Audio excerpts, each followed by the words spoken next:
we've gotten responses from people all over the world who have talked about how encouraged they are to see an actual gay older couple demonstrating how, as role models of how they can actively grow older and don't have to be afraid of being old, or that they can be gay and still have a long-term relationship, have a family in the traditional sense.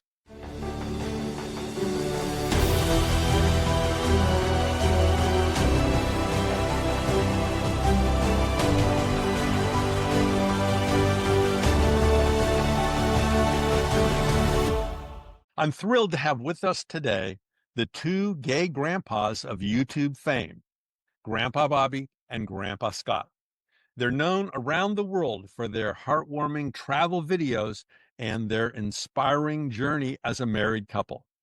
Their YouTube channel is Two Gay Grandpas Travel. Today, we'll be diving into their personal experiences as gay men, their marriage, their journey. Welcome, Grandpa Bobby and Grandpa Scott. Well, thank you, Elton. Thank you for inviting us.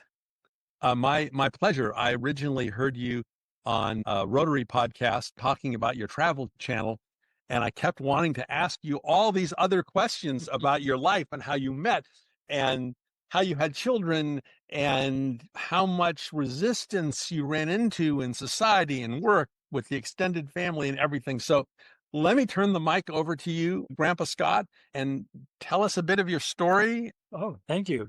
Well, I am the oldest of the two. I'll be turning 75 in December. And as our oldest granddaughter says, gee, Grandpa, you were born in the first half of the last century. Thank you very much, honey. So I was born in a small mining town in Utah. My dad was a coal miner and organizer for the United Mine Workers. And one of the questions I'm asked a lot, well, are you LDS? No, I'm actually was baptized Methodist. And at one time, I wanted to go into the ministry. And that, of course, did change. I'm one of 9 children. And, I had a really nice childhood. It's just I was born in an area that, I wanted to leave. I wanted to go see the world. And I couldn't wait to have that experience of going out and seeing what all life had to offer. And as far as my coming out experience, it was very late in life. I was married to a really wonderful woman for several years. We had two daughters. And it wasn't until after our marriage ended, which did not end because I came out. I didn't come out until several years after the divorce.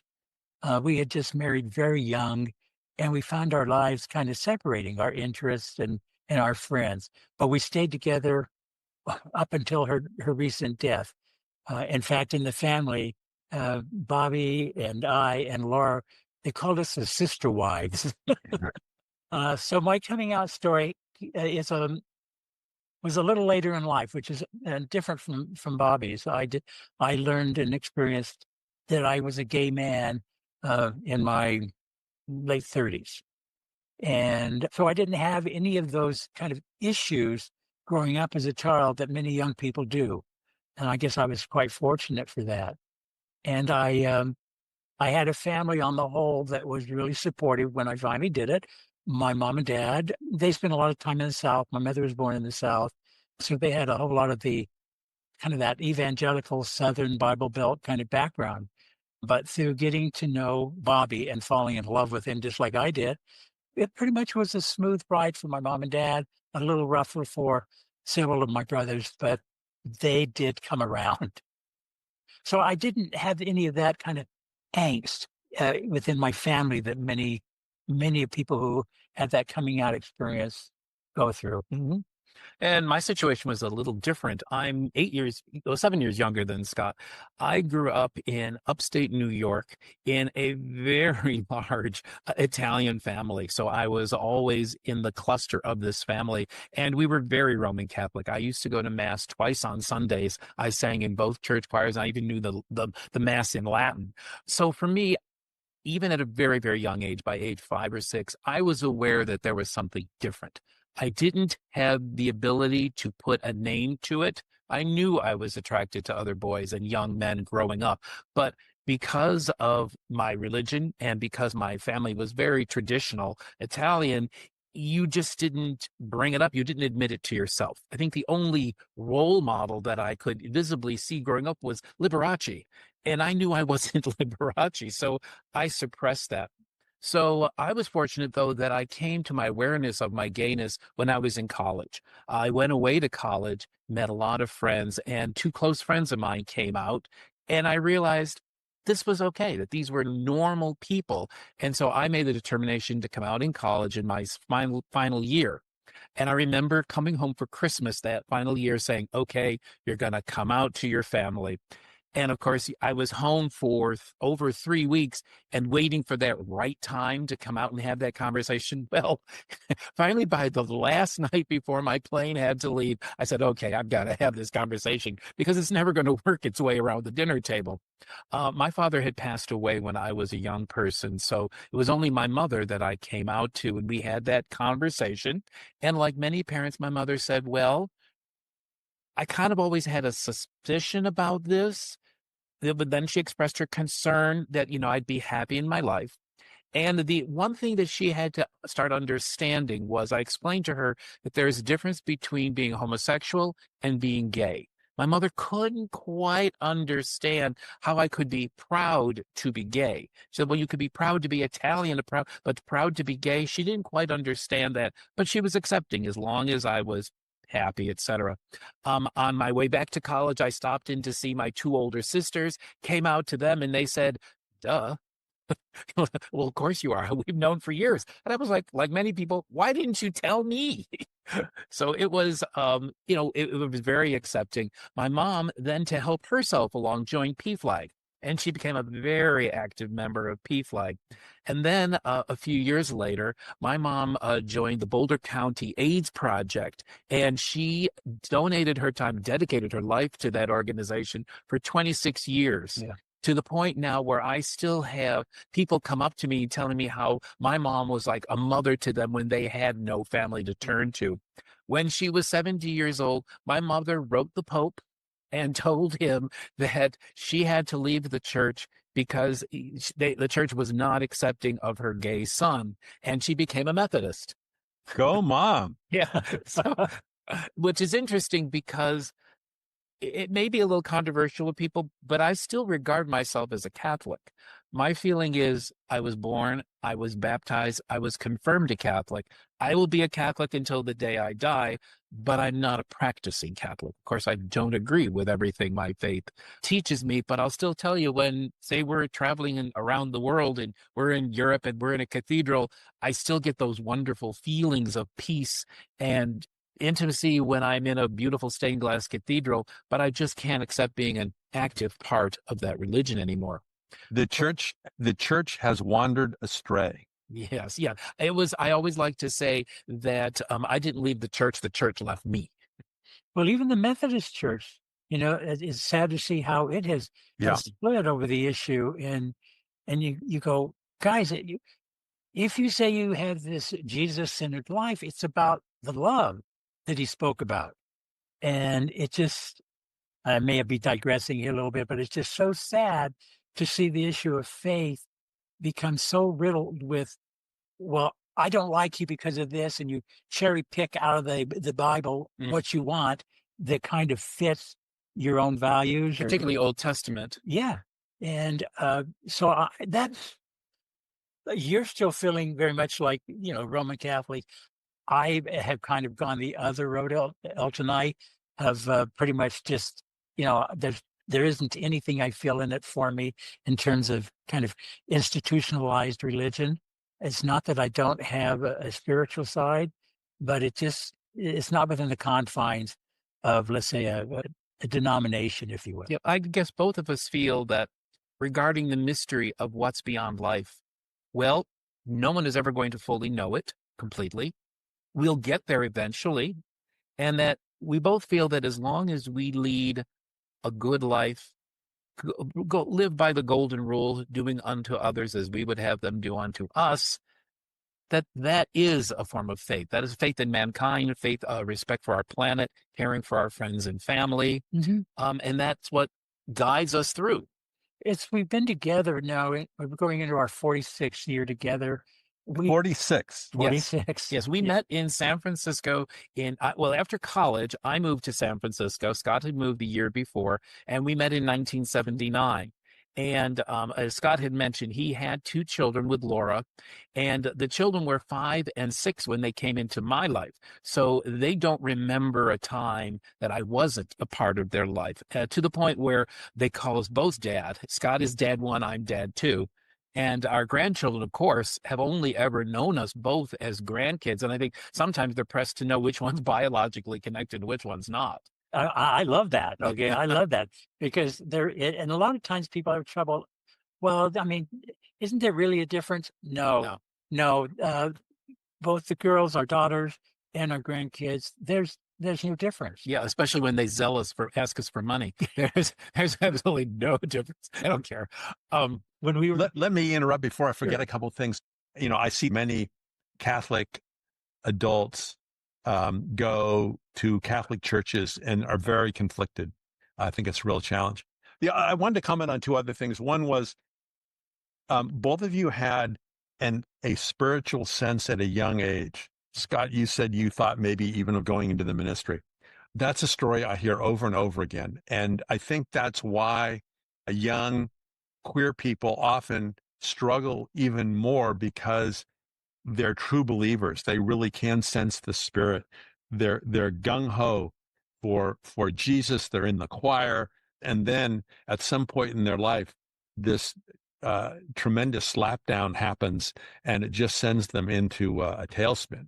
Mm-hmm. The other thing that I smiled, I didn't interrupt, I almost did, that the women in your life, Bobby, knew what was going on before you did and never said anything. I've certainly experienced that, not on the same issue, but other issues where my mother would say, "Oh, I realized that years ago." And I'd look at her and I said, "That would have been nice if you could have just maybe given me a clue." Mm-hmm. Well, also, it would have been nice to know that they understood and accepted, because, growing up, I felt that there was no one like me. Now, years later, I find out how many friends in high school actually were gay. For me, I was the fortunate type. I was not an isolated recluse and didn't withdraw, and I was not one of the very challenged mentally young adult. What I did is the exact opposite, is I called what I hid in plain sight. I was the joiner. I joined every school club, every activity, every play, musical. As I said, I was in 2 church choirs. I was going. And for me, what that did is I didn't have to confront that traditional boy dating girl activity. I was too busy for that. And I kept involved with theater and drama folk, which were, as I found out years later, many other gay students. We contrast that with now the experience we've had with our grandchildren, which has been so entirely different. We have 6 grandchildren. They now range in age from age 10 to 30. 3 of them are LGBTQ, of which 1 is transgender. And sharing those experiences with them growing up. Now, mind you, they had the benefit, and I'll say it frankly, of growing up in Southern California, which is a more accepting environment. And we were talking about the generational change, how I came out much younger than Scott. Our grandkids came out so much younger. Yeah. Our eldest came out in high school. Our grandson started transitioning in junior high, to the point where his teachers were aware of his new name before he even had the courage to tell his own father. Yeah. And they would allow him to use the teacher restroom. The nurses he could change. Well, at the time, hadn't totally transitioned. That's why I said she, but he could go in and use the nurses' restroom to change for Jim. The teachers were supportive, and this was in Southern California. Yeah. And in a very Republican area. So that was beautiful to see that there was this level of support from the teachers, from the principal. And we know that a lot of trans kids and trans adults, they don't have that support where they are. Yeah. If they're in a deep red state in a rural area, they don't have that. So I think that's why I love the idea of your podcast. I love the idea of the podcast from trans people who give access to kids and adults who don't have that support system. It's so important because when you don't have it, that's when you get the issue, the suicidal ideations. That's when you do get Well, that sense a of lot of this. isolation. Oh yeah, it can be horrible for you. Our and our youngest granddaughter, I swear she came out of the womb as a lesbian. She was a flower girl or a ring bearer at our wedding. She was 6 years old at the time. She was in a long dress. Oh, bless you. We were getting ready to go down the aisle. She walked in. She came up to me and said, "Grandpa, this is the last time I'm wearing a dress." And that was And that was it. that was it. She's never worn a dress since. She never even came out.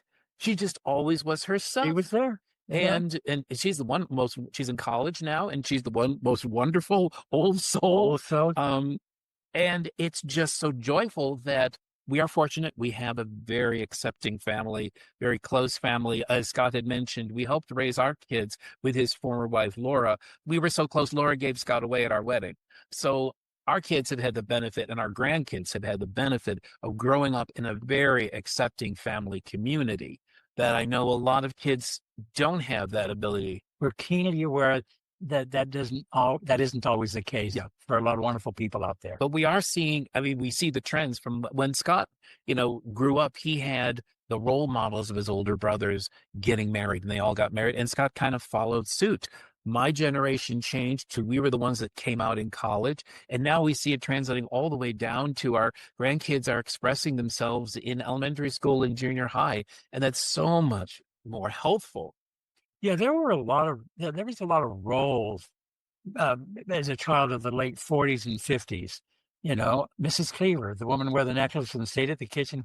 Dad went out and came back in at 5 o'clock or whatever. And so many of us in this country, that was what you saw. That's what you bought into. Mm-hmm. And what I think is very dynamic now, both in media and the social platforms, those roles have frequently been challenged. They're not as said anymore. We don't hear this anymore. Well, which one is the woman in our relationship? And, a lot of the times in the early days that we were together, we got asked that a lot, Yeah. And we're not hearing that anymore. And I hope that the young people are not having to experience that anymore, because I think it frees them up to be who they are, be their authentic selves, and just enjoy life as the people who they are. And it's also now we've had the opposite extreme through our travel channel and through our podcast, Travel Your Heart. We've gotten responses from people all over the world who have talked about how encouraged they are to see an actual gay older couple demonstrating how as role models of how they can actively grow older and don't have to be afraid of being old, or that they can be gay and still have a long-term relationship, have a family in the traditional sense. That was from the first half of my interview with Grandpa Scott and Grandpa Bobby of the hit YouTube channel, Two Gay Grandpas Travel. They also have a podcast called Travel Your Heart. Next episode, the second half of this interview, when we discuss parenting, teen suicide, and more. This is Elton Sherwin. Stay safe, be brave, and God bless.